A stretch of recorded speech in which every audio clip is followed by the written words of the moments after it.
You now know that President-elect Trump has offered retired Lieutenant General Michael Flynn the post of National Security Advisor inside the White House. And there's rampant speculation by the mainstream media over exactly who he is and what he stands for. But what do people who actually have worked with General Flynn have to say about him? Well, here to weigh in, a man who knows Flynn, Lieutenant Colonel Tony Shaffer. Colonel, good to have you here this morning. Good morning. Thank you for having me. Good to be on. Thank you. Good to be on. Hey, Ed. All right, so you do know him personally. What we've heard about him and what we sort of know is that he's disruptive, right? Especially when it comes to the most important issue that we face, arguably going forward, is ISIS, even getting fired for speaking to Congress about it. Well, that's the issue, Abby, and thank you for putting it in that term. You know, yeah, he was asked to leave by a man named Jim Clapper, who was resigning rather than do the right thing and do an overlap. And let's remember, Jim Clapper actually lied to the American people on multiple occasions. He politicized the intelligence system. So let's think about this. A man who's disruptive against the very thing which is going to damage our country is not disruptive. It's actually something designed to fix things. And let's be clear on this. Mike Flynn was actually confirmed twice by the Senate for senior intelligence positions to include his position as director of DIA.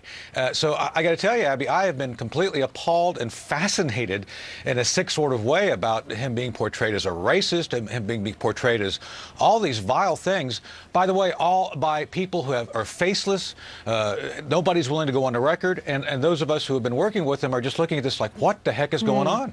And Tony, it's interesting because some of his comments obviously have been all about radical Islam, and he has made no bones about taking that on. He wrote a book about it. That's right. Absolutely. And there are Democrats who are going to be looking at his nomination, obviously. It would have been looking, I should say, at his nomination if he had gone for defense secretary. They went instead to an appointment, so they don't have a confirmation hearing. But my point is, they're going to be dogging him every step of the way. And one of those senators is Ron Wyden, who said, quote, his statements about Muslims are profoundly un-American as well as damaging to the fight against terror and national security. His financial entanglements with Russia and other foreign governments are also cause for concern. Now, look, I get you're standing up for him, but you have to admit that since leaving government, he's had some lobbying things where he's making big money, and some of his clients have been controversial.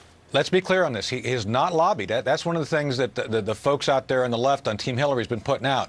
He had relationships to advise and assist. He is an advisor. Okay. And let's be clear on this again with Russia. He's making money for consulting. I get your point. But, absolutely. And then the other issue is Russia. You know, look, he's a freaking intelligence officer. What good would an intelligence officer be if he doesn't actually go out and do intelligence stuff to figure things out? Sure. So, you know, you've got to be out and engaged. Mike Flynn's job before he left government was to actually understand the nap of the earth and how things function.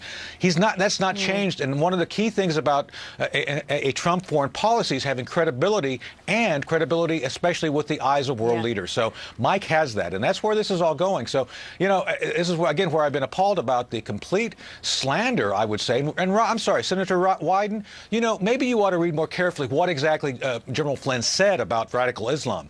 It's not about every person who has the Islamic faith being bad. It's about the fact you have elements within Islam who are using the religion as a vector to attack us. And if we don't actually accept that as a fact, we will see ourselves attacked more and more. Boy, Abby, this is why we wanted Tony Shaffer, is to sort of get the real skinny. And when he says he's a freaking intelligence officer, I think that's what we wanted. We wanted to know, what is he? And he told us who he is. Someone well, there he is. There you go. All right. Lieutenant Colonel Tony Shaffer, always good to have you here, Thanks, guys. Thank you.